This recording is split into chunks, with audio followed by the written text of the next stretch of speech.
баланд гаштани бӯи ғализ дар маҳаллаҳои 8-12, 13, 14 ва 15 сеюми шаҳри Хуҷанд истиқоматкунандагонро ба ташвиш овардааст, чун наметавонанд онҳо бемамония дар кӯча гашту гузор намоянд, зеро ҳар субҳу шом баробари вазидани шамол бӯи ғализ баланд гашта димоғи онҳоро месӯзонад. Ягона чизе ки сокинони ин маҳаллаҳоро аз бӯи бад ҳимоя мекунад, ин ниқобҳои тавсияшуда дар мавсими пандемияи коронавирус аст, вале муаммои асосӣ ин маълум набудани сарчашмаи бӯи бад мебошад. ҳамин мобайни 3-4 моҳ эси ҳамин бӯҳои ғалис бисёр таъсир мекунад. ҳозир ки ман ин инфексия ки ин хел ҳай бо ин бӯҳо мо сахт халал мерасонад.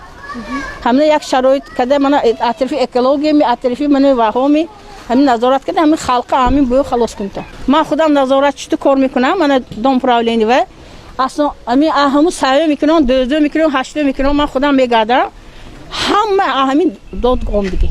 Ama akun namedonam va amurgmi atizi oshim bӯи противни hayde. Hamин nemin dom 4 meters подсахар hamин хе bӯи противни мебиёд невозможно де. Гуфта намеша. Бӯи беҳад вазби. Сони нисби шаббе. Ман бояво мегӯям, намедонам ин набуд. Ин байдон набуд, ин бӯҳо набуд. Ами тичени як мами якну ма эси ами бӯи ғалис ҳай. Не только инҷа бо хони участковый комрон 15 микрон хонаш бишна ҳамин хи бӯ шуд. Дени. Бӯи ғалис омада истодааст. Бӯи канализатсия.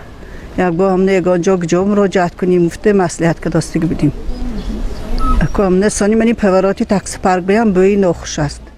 ба гуфти шаҳрвандон муаммои бӯи ғалис дар шароити ҷой доштани хавфи гирифторшавӣ ба бемориҳои сироятӣ хотири онҳоро боз ҳам халалдор намудааст. аз ин лиҳоз мехоҳанд мақомотҳои дахлдор ҳарчи зудтар роҳи ҳалли ин масъаларо дарёбанд.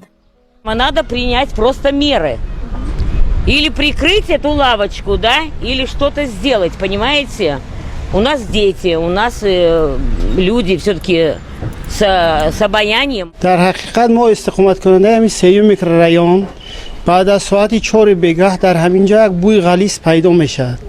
بگو از طرف مرخانه است، از طرف یگون سه خیچیه نمیفهمیم نه که در حقیقت این بو هست. وقتی که ما آینه ها رو دیرزه ها رو کشاده هوای تازه دورات گفته طرف های نصف روزی یا اینکه بگاهی آینه ها رو میکشاییم همین خیلی بوی بعد می آید که من میترسم که نبیرگونم کسل نشود گفته نه اینکه خودمو بنابر این حاضر من شرایط میدانتان من کسلی من این کووید 19 پهن شده است بنابر همین ما هم احتیاطکارانه کار میکنیم. аз рӯи муроҷиати шаҳрвандон мо ба гурӯҳи корӣ намояндагони маркази назорати давлатии санитарии эпидемиологӣ ва экологии шаҳри Хуҷандро даъват намудем ва ҳамҷоя маркази асосии бӯи ғалисро ҷустуҷӯ намудем. маълум гардид ки болотар аз маҳаллаҳои 3 ва 15 шаҳри Хуҷанд фермаи паррандапарварӣ қарор доштааст ва ба гуфти мутахассисон бӯи ғалис аз майдони порӯи партофташуда ба самти шаҳри Хуҷанд паҳн мегардад. ин тӯдаи порӯҳои фермаи паррандапарварӣ дар минтақаи ҷамоати ёваи деҳаи чаманзори ноҳияи Бобоҷон Ғафуров ҷойгир буда масоҳати хеле калонро иҳота кардааст. пас аз аризаи шикоятии сокинони ин маҳал чанде қабл кормандони маркази назорати давлатии санитарии эпидемиологии ноҳияи Бобоҷон Ғафуров аз ин ҷо дидан карда барои риоя накардани қоидаҳои санитарии эпидемиологӣ нисбати шахсони масъули ферма протоколи ҳуқуқвайронкунии маъмурӣ тартиб доданд. дар асоси аризаи шаҳрвандони ҷамоати ёва деҳаи чаманзор ки дар наздикии ҳамин фермаҳои паррандапарварӣ қарор доранд аризаи шикоятӣ ба корхонаи мо ворид шуд.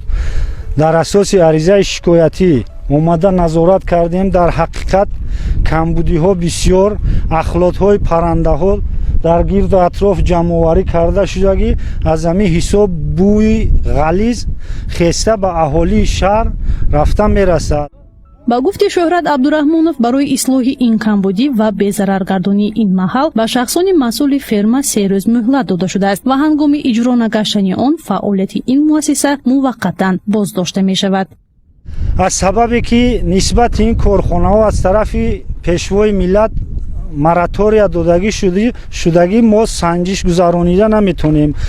дар асоси аризаи шикоятӣ ворид шуда мо омада дар асоси ҳамин камбудиҳо нисбати ҳамаи ҳамин фермаҳои паррандапарварӣ протоколҳои ҳуқуқвайронкунии маъмурӣ тартиб дода бо қарори сардухтур ҷаримабандӣ кардем, муҳлат додем ки дар муддати 3 рӯз ҳамаи ахлотҳо аз инҷа кашонида тоза карда корҳои безараргардонӣ гузаронида шавад.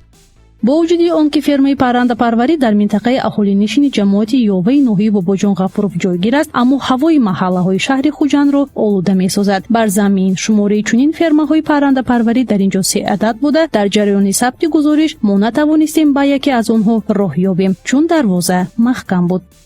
айни ҳол дар минтақаи чаманзор 3 адад фермаи паррандапарварӣ кор мекунад, фаъолият карда истодааст ки муҳлати мо 2 рӯз пеш протокол тартиб додем, фардо рӯзи ахирон бояд ҳамаи ҳамин камбудиҳо бартараф шавад. баъд аз фардо омада бо дида бо пешниҳодомона метиҳем. дар ҳолати риоя накардани қоидаҳои санитарӣ мо маҷбур мешавем ки фаъолиятшона боздорем муваққатан. баробари омодаи гузориш, намояндагони маркази назорати давлатии санитарӣ, эпидемиологӣ ва экологӣ муроҷиати шаҳрвандонро шунида аз пайи ҷустуҷӯи манбаи бӯи нохуш шуданд, аммо масъалаи мазкур кай бартараф меёбад ва сокинони шаҳри хуҷанд аз ин бӯи ғалис халосӣ меёбанд, инро танҳо вақт нишон медиҳад. ба ҳар ҳолат ҳангоми пайдо шудани маълумотҳои дигар мо сари ин масъала боз бархоҳем гашт. гузориши Фарзона Ҳодибоева, Валиҷон Дӯстматов, Азия.